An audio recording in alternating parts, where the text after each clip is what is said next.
We had an opportunity to source and procure an American Airlines 767 hull that had been languishing in the Mohave Desert for about 20 years. It happened to be the very first 767 that American Airlines received from Boeing back in 1982. Once we found it and refurbished it in Las Vegas, a company called Scroggins Aviation had it delivered to the factory at Irvine, California, where we were going to include it in an aviation display museum. Here we are preparing the space and getting the fuselage ready to be transported inside the warehouse.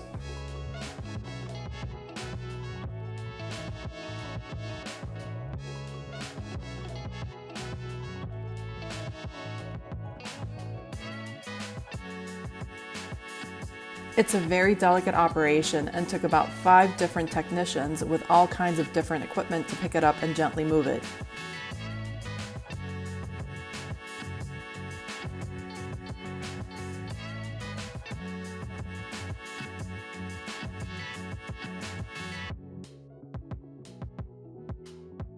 The fuselage came in several pieces. Obviously, to get it through the warehouse doors, we had to cut it up in several pieces. The cockpit was completely refurbished with new instruments and cleaned and put together really well. The rest of the fuselage had several rows of first-class seats that we refurbished, as well as the overhead panels.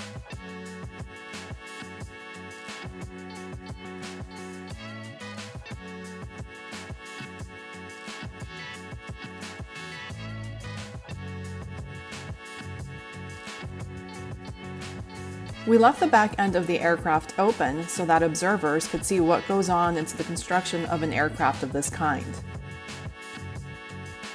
The thing that really stands out is how thin the outer shell is. What's really protecting you from the elements outside is quite amazingly thin. But when you rivet all of these pieces together, and it has all of the stringers that run along the end of the fuselage, it becomes extremely strong and very safe. So here you can see some of the seats that we had put in. The aircraft is completely sanded and repainted in the traditional American Airlines colors. It all sits on a variety of wheels and casters so that we can slide it and move it if we need to.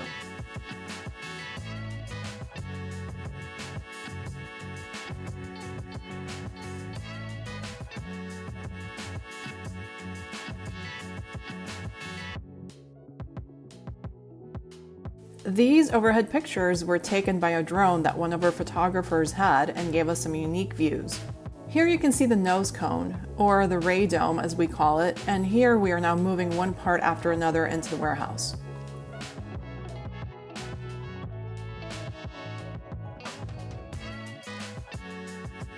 As you can see, that door there is pretty narrow. We even had to cut a little bit of the end off the door in order to get it through there.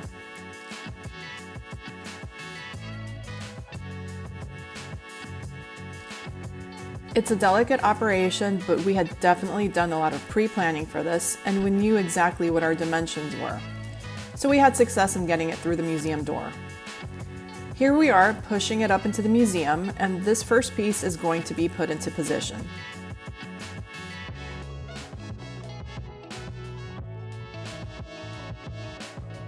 You can see in the foreground that there are some airport displays that we built, and here we're discussing exactly where we're going to place the unit and gently and carefully had it rolled into position.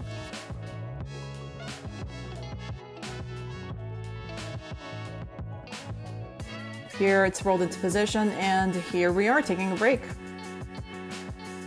And as you can see, we are also building a variety of miniature airport displays for the gentleman here. And we have not only the airport displays now, but we also have the aircraft. And beyond that, we have plans for a flight simulator and other really cool aviation-related structures. So here we've got the second piece in position. That piece is kind of where the entranceway door is. Here comes the cockpit. And the last piece. Now, all of these pieces were ultimately bolted together so that you wouldn't even know that they were separated. We had a lot of additional work to do once it was in position. We had a lot of cleaning to do because it had been on the road from Las Vegas to Irvine, California. for a couple of days, and the carpet in the cabin had to be cleaned and put into position, and the overheads had to be added.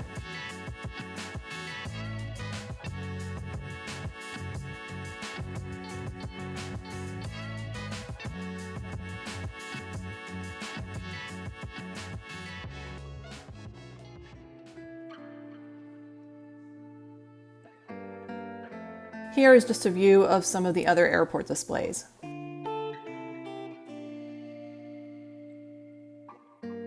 These are all in 1 in 400 scale displays that we added, and it's a lot of fun. This is London Heathrow.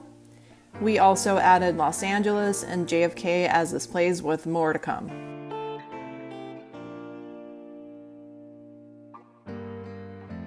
So all of these are handcrafted and hand-painted. The airplanes, of course, are not. They come from manufacturer resources from Aero Classics, Gemini Jets, Aviation 400, and other type of manufacturers. All of the equipment on the ground and the runways and the taxiways and the signage and everything else is handcrafted. Here we have Los Angeles International Airport.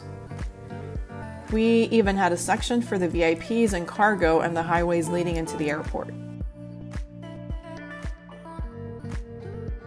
Some of these items were 3D printed, but many other items were handcrafted completely from scratch.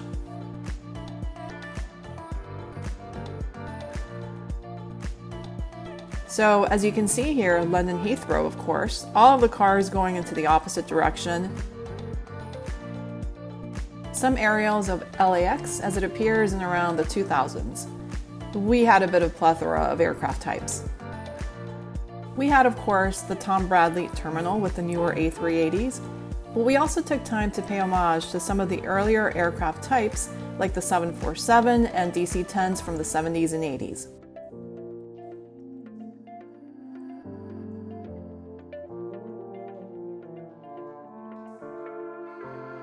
Meanwhile, getting back to the 767, we have a time-lapse view of us bringing the parts of the plane in. Just a lot of discussion in terms of the speed by which it was going to be brought in and exactly where it was going to be placed.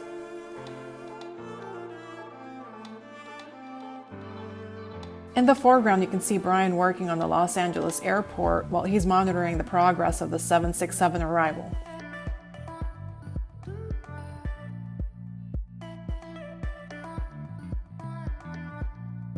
We needed a variety of equipment, including the forklifts to bring the aircraft in.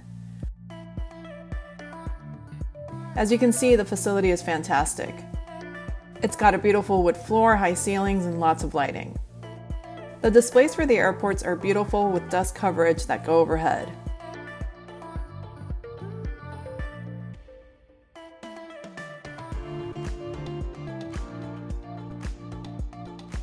Here we are mating up the second piece of the American Airlines aircraft. We have the galley, we have the jump seats, and actually a lavatory in that section, that middle section right there. So interestingly enough, the back part of the aircraft, those last two sections, come from a different 767 in the cockpit. The cockpit, as I mentioned, is the very first cockpit of a 767 delivered to American Airlines. However, the second two pieces are from a 767 aircraft that was delivered at a later point in time. It took us about an hour to cinch all of the pieces together, and we had ourselves a complete 767 cockpit. It was a lot of hard work, but a lot of fun, and we enjoyed every bit of it. We hope that this video brings you the same level of enthusiasm and joy that we experienced in creating this display.